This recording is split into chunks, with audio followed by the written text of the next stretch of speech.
Саламатсыздар, студент мырзалар. Бүгінгі сабақ әскери қызметкерлер және олардың өзара қарым-қатынастары, әскери тәртіп. Оның мәні мен маңызы дейді. Міне тәртіптік жарғы. Біз оны бірінші сабақта айтып кеттік, 6 жарғы бар деп бәріне айттық. Енді тәртіп жарғысы не үшін керек? Тәртіптік жарғы өз сөзі айтып тұр. Тәртіптік жарғы. Мысалы көтермелеу керек. Сосын егер де антты бұзса, әскери заңды бұзса, оны не істеу керек?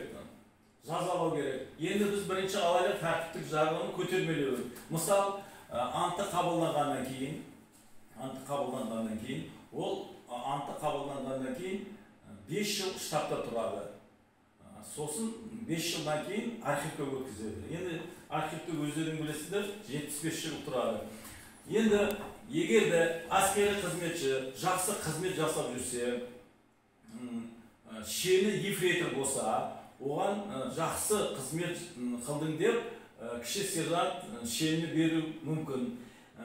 Сосын тудың алдында суретке түсіріп үйіне жіберу мүмкін. Үйіне емес, бірақ мысалы Қызылордада тұрса, Алматыда қызмет жасаса, Қызылорда военкоматына жібереді. Сосын ата-анасын шақырады, военкоматтағы офицерлер, гор военкомы, басқасы ма, міне осылай сіздің ұлыңыз жақсы қызмет жасап жатқан екен, Алматыда міне сіздерге тудың алдында суретке түсіп жіберіпті деп, сонда көтермелеу мүмкін.